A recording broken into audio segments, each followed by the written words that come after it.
Hello everybody, welcome you back to my YouTube channel. Before we dive into today's video, I would love first to thank you for your support. As we can see here, the last video I actually posted had so much views because my channel is still very small. I only have 55 subscribers. As you can see here, I'm still the video is still ranking #1, still ranked as #1 out of 10, and we have more than 800 views. And when you look at the average duration, people are actually watching compared to the amount of subscribers I have. So really, I appreciate your support, and I'm really grateful that you guys can watch, because that's how this channel is going to grow. And really, for today, I'm just going to explain how you can actually pass your WIL. For those who don't know, WIL just stands for Work Integrated Learning.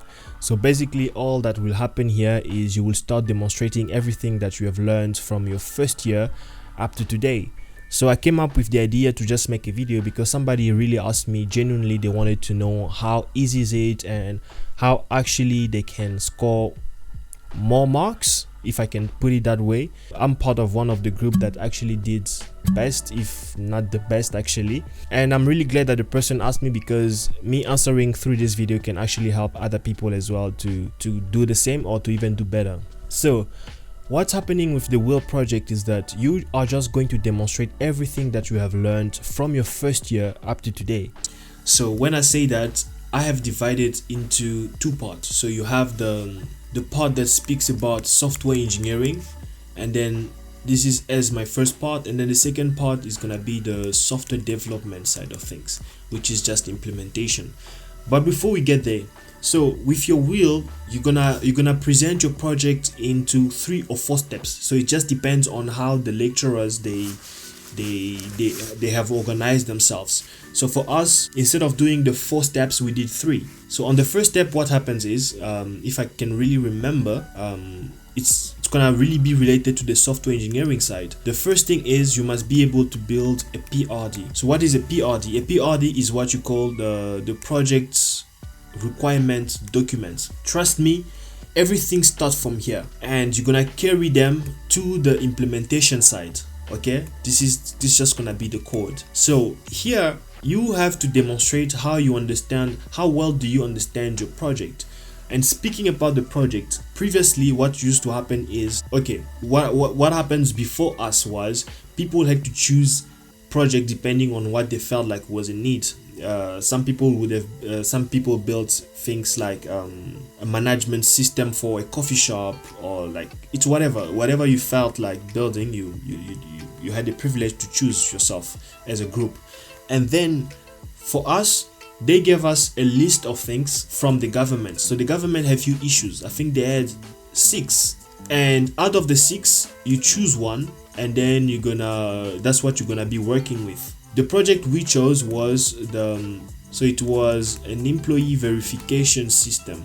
Like I think I will maybe show it to you next time. I will show you how our project went. It's such a beautiful project. I'm really proud of it. We scored 89 at the end, and I think we were the best, because up to today I still haven't met someone who scored higher than us. So it was quite a big project, and even these advices, trust me, you're getting it from someone who has the experience to actually have a distinction. So you're gonna have to do your PRD, and inside your PRD you're gonna explain things like mostly it's the requirements. What does your project require? So you're gonna speak about things like features, okay, and this will determine the scope of your project. These features, do you understand? So do not go too broad and do not go too small. So you must really check the capacity of the team. How strong is the team, and how well can they actually deliver this? You understand? And also about the team, guys, you must really pay attention. You don't just go to anybody, because let's say you are friends or we've been working from first year up to now. I will give my own example. I've been working actually throughout my 3rd year. I've been changing groups. I've been looking for people that I could really work with, because for me I really love this. So I didn't wanna compromise. So throughout the year I was checking some other guys that I felt like they were actually working hard. They understood the assignment, you understand? So that's really important. You choose the people that you're gonna work with. Choose the right guys. They don't have to be the smartest guy, but you must just work with the people that have the willingness to actually deliver the work. Because this part, that's where it kills a lot of people, because even the core aim of software engineering is actually delivering a project, minding the scope. So it must be delivered within the budgets, in time, and within the scope. That actually, if I still remember the definition of software engineering. So you're gonna have to demonstrate all of that here into this PRD. And one other tip I can give you with the features, you can have features that you call core features. Okay, like you have things that you call core features of the application, and future features. I think that's this is just how I call it, but it has like a specific name. So basically, these are the ones that you're gonna have to implement at the end of the project, and the future is what will come after you have implemented the project. So this can give you the time, to actually think how broad and how scalable your projects will be in the future. So yeah, think really deeper about that. So after the PRD, okay, also about the PRD, let's just stay a little bit here about the PRD. When you present now your PRD, you must really show that you understand the concept, because you will have to speak about as well the things like the technical side. Understand? So the technical side, that's where you have to say what stack are you going to use. For example, when it comes to stack, you're gonna be using C# with the ASP.NET Core for as the framework. So you must explain why do you choose this. Obviously, you are presenting to a lecturer that has taught you this, but you now have to speak to him as if you are talking to a client, a customer. So you must explain to him exactly why am I choosing C#.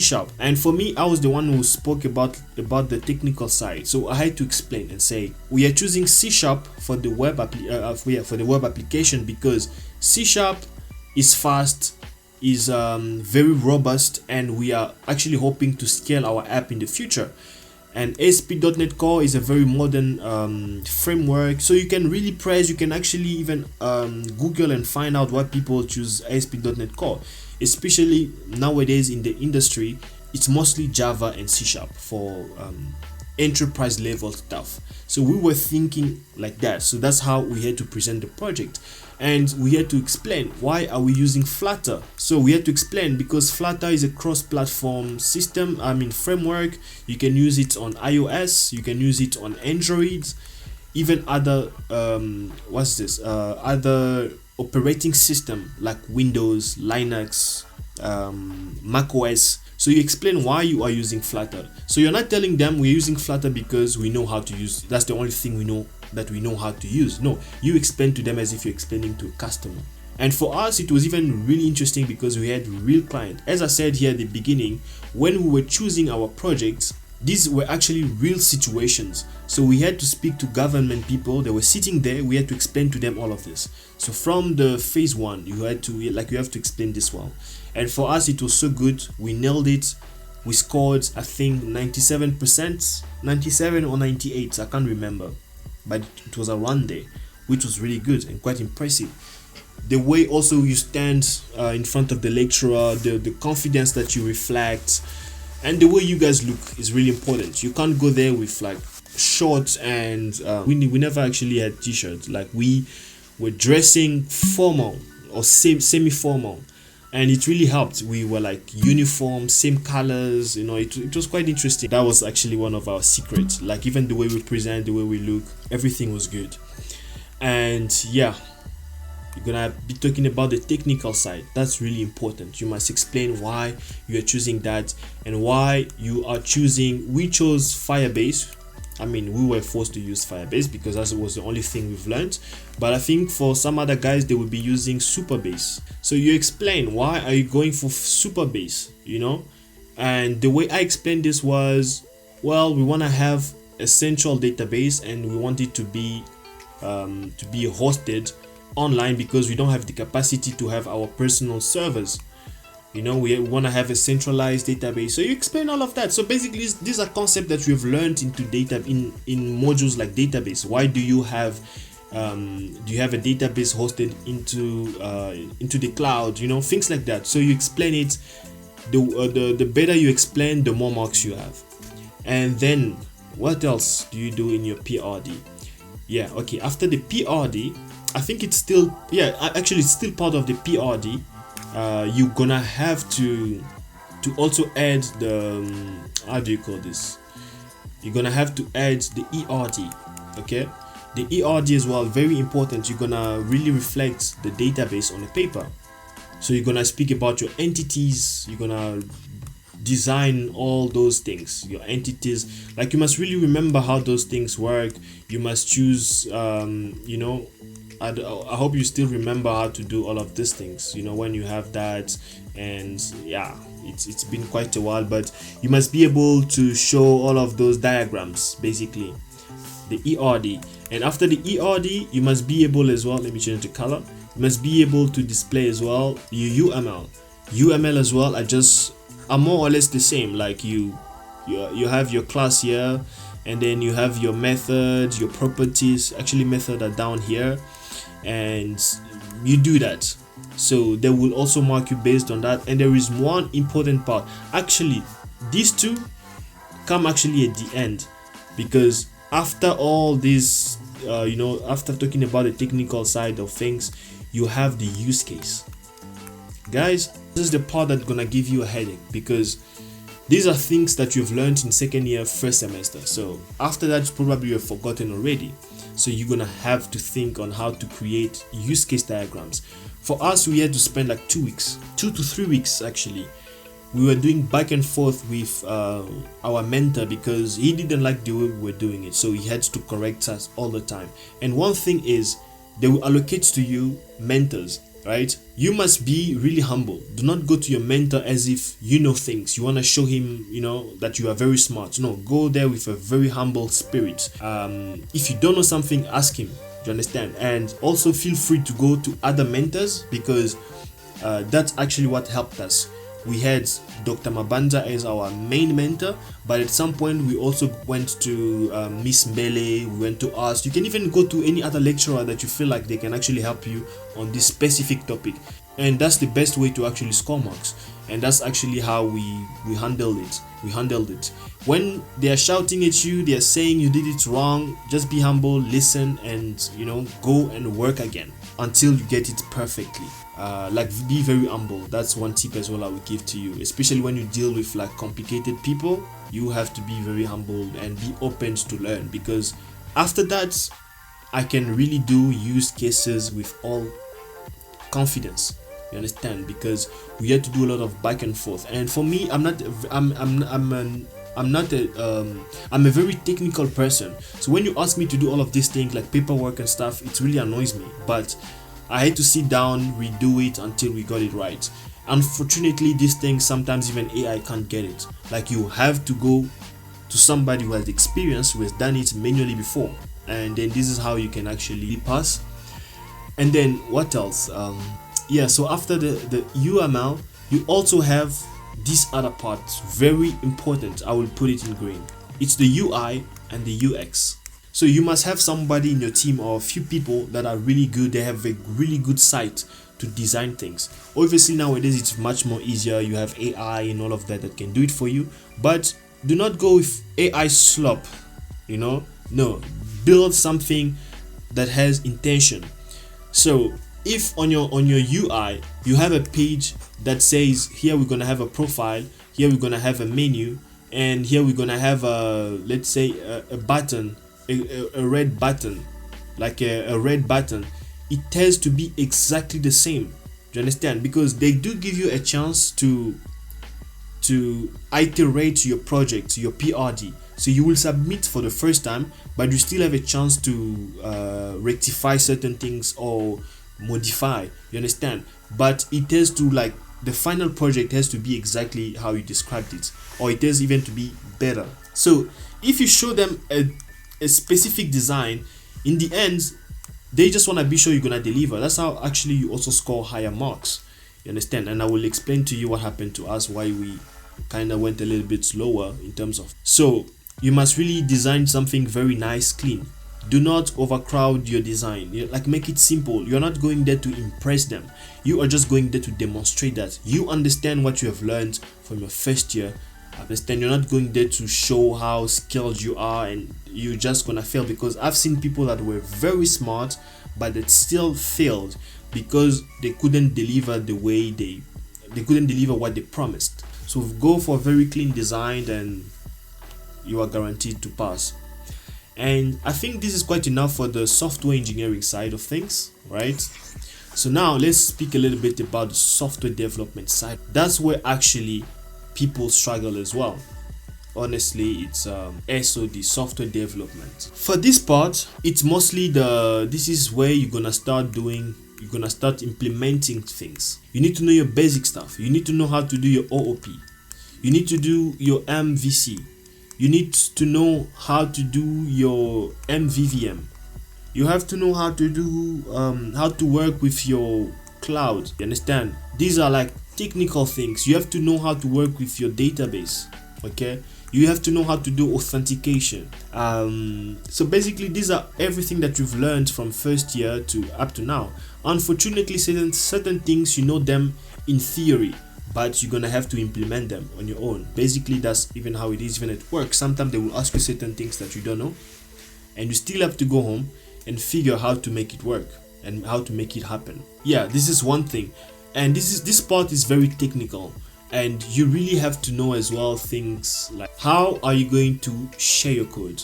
You must know how to share, number one, your code, and it's very easy because some people this year have learned how to do GitHub. So GitHub should be your best friend. This is the only way you can actually collaborate properly. For us, unfortunately, they didn't teach us how to use GitHub, but I told my friend from the beginning we are going to use GitHub because obviously this is a professional project and we can't be sharing the code via WhatsApp. So we had to use GitHub. GitHub should be your best friend. So this time around, people have to learn how to use GitHub. So what we did is a week or 2 weeks before, we already had our own session. So we had our own session and I had to teach my friends how to use GitHub. How we're gonna collaborate, to set a couple of rules and all of that. And then the second part is you must know how to share responsibility. Okay, you must know how to share responsibilities. For us, we split the group into two. So we have one group that worked on the mobile application, okay, mobile app, and then the second part we did the web application. That's where my strength was. So it's very important to know your own strength and your mate's strength. Your mate's strength. You have to know how good they are either in mobile or in web app. I could work in both, but at the time I was very comfortable in web application, so I stick with the C# guys, and my other friends worked on the mobile app. Okay, and we actually have a separate team that worked on the UI, and they did the UI and the UX and all of that. So I will just jump in with the mobile app when really it was needed, when it was really necessary. Yeah. So you really have to find a really good approach, because now the aim here is when you work with a mobile app, right? The idea is you have on one side you have your mobile app, right? You have your mobile app here, and then on one side you have your web app. So these two have to be interacting with a central server. Actually, it's the cloud, okay, on the cloud. These two communicate together, right? And vice versa. Basically, what happens, whatever is happening this side, we must be able to see it on the other side as well, okay? So this one here can maybe be a dashboard. It depends on how you want to split the roles. So you can have your dashboard here, and then on one side, this is where the user actually does the operation. But in the end, they want to see these three things working perfectly. So you have your mobile app, you have your cloud where your database lives, and you have your web app. So these three parts have to communicate properly. Like whatever action you do here, it must reflect this side as well. And whatever decision you take here, it must be able to affect as well the app. and in the end everything is stored in one place. Yeah, so basically this is all you have to do. In the end you are also still gonna present it, and as I said, for us, when it came to the second presentation, we got, I think, 91, 93, something like that. It was still good. And then the last part, this is where we had to actually final project. The client was sitting there, they were expecting us to deliver, and it was quite stressful, but we really enjoyed it. We got 89, we got, I think, 89. That was quite slow because of how we were performing, right? We were expecting something like 90 because everything was working well. But the one problem we had was we promised them in the PRD. So inside our PRD, we promised that we were gonna use some AI stuff. And now they were asking, where is the AI? You know, why are your operations so manual? Like, we don't see the AI doing the work. And unfortunately, we didn't have much time. We didn't have much time to think about the AI, and we didn't know that it was actually difficult to get AI APIs, and it required at some point money, or basically we just didn't know how to work with AI. So it was quite difficult. That's why I'm saying you have to go with something that you know you're gonna deliver. If you say you're gonna deliver 3 features and in the end you deliver 3 features, you have your marks.